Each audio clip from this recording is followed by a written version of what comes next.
Live TV, सच सबसे आगे। दोस्तों, मैं अब्बास हफीज हूं। गोदी मीडिया चाटुकारिता की नई नई सीमाएं बना के उनको खुद ही पार करता जा रहा है। मतलब ये समझ लीजिए कि नए नए कीर्तिमान रोज स्थापित हो रहे हैं चाटुकारिता में। मिसाल के तौर पर चीन ने हमारे 20 जवानों को शहीद कर दिया, जिसका बदला मोदी सरकार में अभी तक नहीं लिया गया। लेकिन इंडिया टीवी क्या लिख रहा है डिबेट के ऊपर?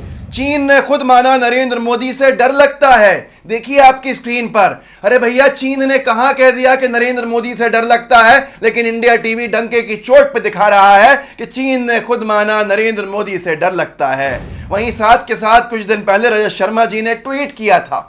आप देखिए क्या नया नया कीर्तिमान बना रहे हैं, कहां जा रहे हैं, क्यों सच से इतना दूर होते जा रहे हैं। इनका ट्वीट है, आप पढ़िए। पीएम नरेंद्र मोदी की आज व्लादिमीर पुतिन से हुई बातचीत इसलिए सफल हो पाई क्योंकि पिछले 6 साल में मोदी ने मेहनत करके पुतिन से अंतरंग रिश्ते बनाए हैं। अंतरंग का मतलब भी जानते हैं? अंतरंग रिश्ते, अंतरंग रिश्ते क्या होते हैं? कोई डिक्शनरी में देखकर रजत शर्मा जी को बताए, मैं आगे बताऊंगा कि रजत शर्मा जी ऐसा क्यों करते हैं और रजत शर्मा जी का इतिहास क्या है। आप शायद फिर खबरें देखना बंद कर देंगे।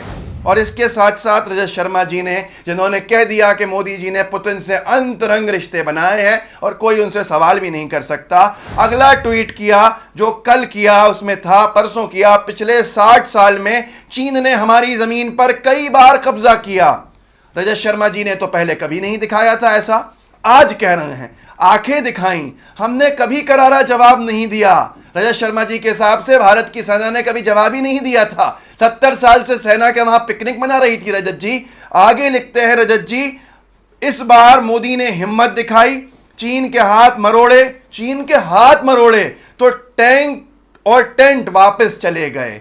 दोस्तों, हमारे 20 जवानों की शहादत हुई, चीन हमारी टेरिटरी में घुसा और अब कुछ किलोमीटर पीछे जा रहा है, जिसको मोदी जी ने पहले तो कहा था कोई घुसा ही नहीं। तो अब लोग सवाल कर रहे हैं तो फिर अब कहां से वापस जा रहा है चीन?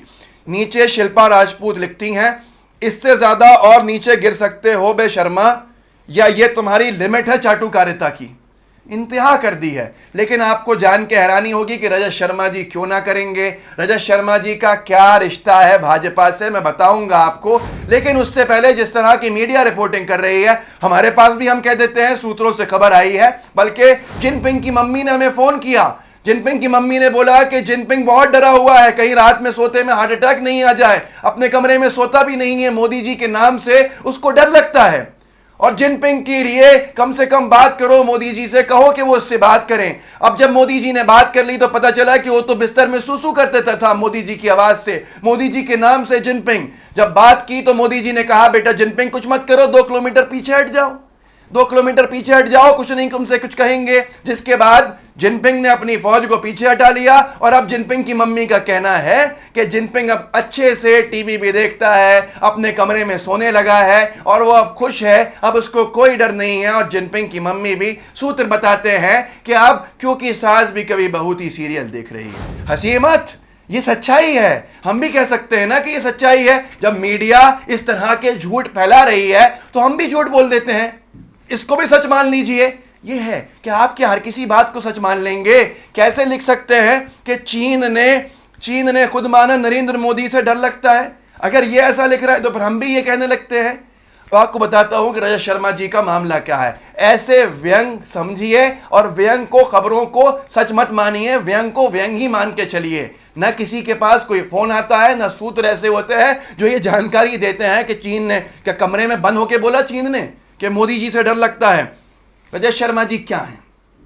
रजत शर्मा जी ने इससे पहले भी कई ऐसी खबरें दिखाई जिससे उनके ऊपर एफआईआर हो गई। बंबई के अंदर भीड़ जो स्टेशन में जाने की थी मजदूरों की, उसको मस्जिद से जोड़ दिया। वारिस पठान ने एफआईआर करवा दी इनके ऊपर। बाद में माफ़ी मांगी इन्होंने कि वो गलत था, उसके अंदर मैंने सही से जानकारी मुझे सही नहीं मिली थी, मैंने लिख दिया। रिश्ता क्या है भाजपा से?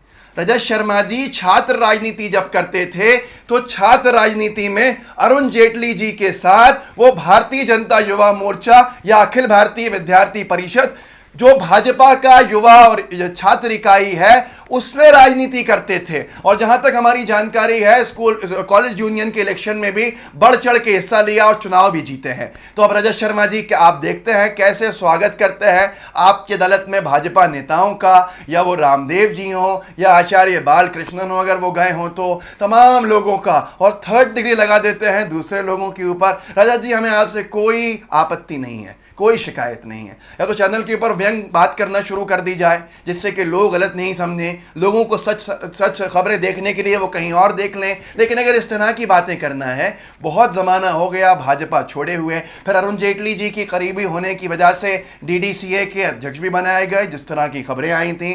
दिल्ली क्रिकेट एसोसिएशन के अध्यक्ष बने रजत शर्मा जी, भाजपा की जहां तूती बोल रही थी वहां पर, और यही हुआ सब तरफ। अब रजत शर्मा जी इस तरह की खबरें दिखा के क्या बताना चाहते हैं? हमारे 20 जवानों की शहादत का बदला अभी तक नहीं लिया गया। पहले मोदी जी ने कहा कि चाइना नहीं घुसा है, और अब चाइना वापस जा रहा है। चाइना कहां से वापस जा रहा? आपको नहीं लगता कि जो मीडिया है वो चौथा स्तंभ है, पत्रकारिता चौथा स्तंभ है लोकतंत्र का, सरकार से सवाल करना इसका दायित्व है, फर्ज है, ना कि सरकार का बचाव करना। लेकिन क्या उम्मीद करें जब गोदी मीडिया एक बन गया है, मीडिया का एक बड़ा वर्ग अपने आप को गोदी मीडिया बनाने पर तुला है, तो इस तरह की चीज़ें सामने आती रहेंगी।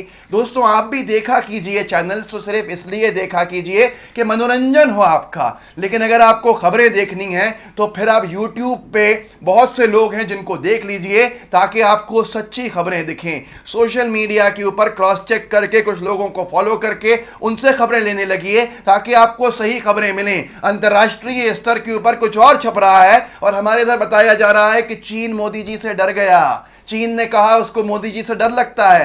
किस बंद कमरे में कहा, ये रजत शर्मा जी ही बताएंगे। लेकिन आज जवाबदेही किसकी है? मीडिया की क्या जवाबदेही है, और मोदी जी की और उनकी सरकार की क्या जवाबदेही है? ये फिक्स होनी चाहिए, जो बेहद ज़रूरी है लोकतंत्र के लिए भी। दोस्तों, हमारे वीडियो को आगे शेयर कीजिए, अनभक्तों से सवाल कीजिए कि आखिर वो क्या बता रहे हैं, क्या हो रहा है, और हमारे जवान इतने असुरक्षित क्यों हैं। हमारे चैनल लाइव टीवी के चैनल को सब्सक्राइब कीजिए, बेल आइकन ज़रूर दबाइएगा जो नीचे घंटी दिख रही है, ताकि आप कुछ भी हमारा मिस नहीं करें, हर हमारा वीडियो आप तक पहुंच सके। जय हिंद, जय भारत। लाइव टीवी, सच सबसे आगे।